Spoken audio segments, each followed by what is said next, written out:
আসসালামু আলাইকুম বন্ধুরা, তোমরা সবাই কেমন আছো? আমি মোহাম্মদ নুর ইসলাম আবারও চলে আসলাম ছোট্ট একটা ভিডিও নিয়ে। এটা একটা তাল গাছ বন্ধুরা, অনেক পুরানো তাল গাছ। তবে সবচেয়ে বড় মজার বিষয় হলো আমি কাজে আসছি হলো ভৈরব। তো যেখানে কাজে আসছি তার পাশেই এরকম একটা অনুষ্ঠান চলতেছে। সে অনুষ্ঠানে আমাকেও নিয়ে আসলো বড় ভাই, বললো যে আপনি এত দূরে থেকে কাজে আসছেন, আপনি হলেন আমাদের সবচেয়ে বড় মেহমান। আমি বললাম কীরকম? ভাই এখানে আমাদের এক আত্মীয় মারা গেছে, আজকে 40 দিন আর কি। হুজুর দিয়া মিলাদ পরে ওনার নামে দোয়া করে সেই বিশাল বড় এক খানার আয়োজন। মানে এই খানা চলবে হলো সন্ধ্যা পর্যন্ত। মানে 4টা গরু যে পর্যন্ত আছে, যে পর্যন্ত আছে এ পর্যন্ত রান্না হবে, প্লাস খাবার দাবারও চলবে। এই যে দেখেন লোক আসতেছে কীভাবে, ওই যে দেখেন এটা হচ্ছে একটা সিমের ক্ষেত। এটা হচ্ছে একটা সিম ক্ষেত আর কি, সিমের ক্ষেত বলে, আমাদের মুন্সিগঞ্জে ক্ষেত বলে, আর আপনাদের কি বলে জানি না। এই দেখেন লোক কেমনে আসতেছে, বহুত দূর দূর অঞ্চল থেকে লোক আসতেছে এরকম খাওয়ানোর জন্য। যেই পর্যন্ত গরুর গোশ আছে সেই পর্যন্ত রান্না হবে এবং কি খাবার দাবারও চলবে। সবচেয়ে বড় আয়োজনটা হচ্ছে ওই যে ওইখানে। পরে ভাই আমাকে নিয়ে আসলো, ভাইও খাইলো, ওনার ফ্যামিলি সবাই খাইছে এখানে। দূর দূর অঞ্চলের থেকে এই অটো দিয়া, মোটরসাইকেল দিয়া, সিএনজি দিয়া ভৈরা ভৈরা লোক আসতেছে। এটা অন্তত 1 সপ্তাহ 15 দিন আগে প্রতি এলাকার মাইক মসজিদে বইলা দেওয়া হয়, অমুক জায়গায় একটা খরচ হবে, অনুষ্ঠান হবে, আপনারা সবাই অংশগ্রহণ করবে। তো পেট্রোল ওই যে গাড়িগুলো যাচ্ছে, এটা হচ্ছে সিলেট মহাসড়ক। ঠিক সিলেট মহাসড়কের পাশেই আর কি। এটা হচ্ছে একটা ধানের একটা মিল।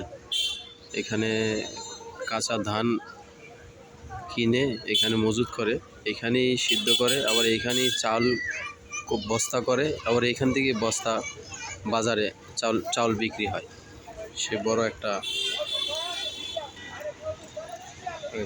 এখান থেকেই সে বস্তা আবার বাজারে বিক্রি করে। এটা মিল আর কি। এখনও খাবার দাবার চলছে, রান্না হচ্ছে। যতক্ষণ খাবার আছে ততক্ষণ খাবেই, তবে নিয়ম হলো এদের এই দিকে নিয়ম হলো সন্ধ্যা পর্যন্ত তারা এই খাবার চলবে।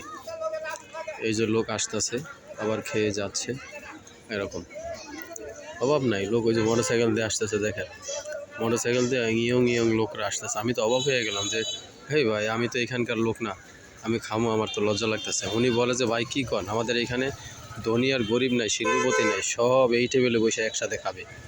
এটা হলো আমাদের এলাকার নিয়ম রেওয়াজ। তবে ভৈরবের এই রেওয়াজটা দেখে আমি একদম অবাক হয়ে গেলাম। একদম যেই পর্যন্ত গরুর গোশ আছে ওই পর্যন্ত রান্না চলছে। এই পাশে রান্না চলছে, এই পাশে রান্না চলছে, রান্নার ডেকগুলো সামনে আগায় দিচ্ছে, সামনের থেকে খাবার পরিবেশন করছে। এরকম একটা অবস্থা। চলেন আমরা আপনাদেরকে রান্নার দৃশ্যগুলো একটু দেখাই।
এখানে মূলত হইলো ওনার আম্মা যখন মারা গেছে, এই যে মারা গেছে তার ছেলের কথা বলি, ওনার মা যখন মারা গেছে তখনও প্রায় 4-5 হাজার মানুষ খাওয়াইছে।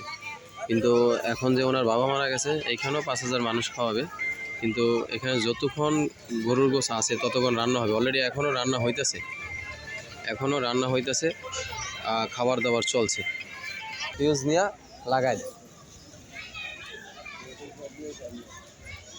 হ্যাঁ, সেন্সর লাগাই দেয়।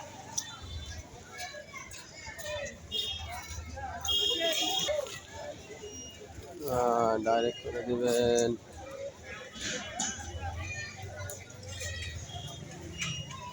অটোর কাজটা করছে। হ্যাঁ, ওই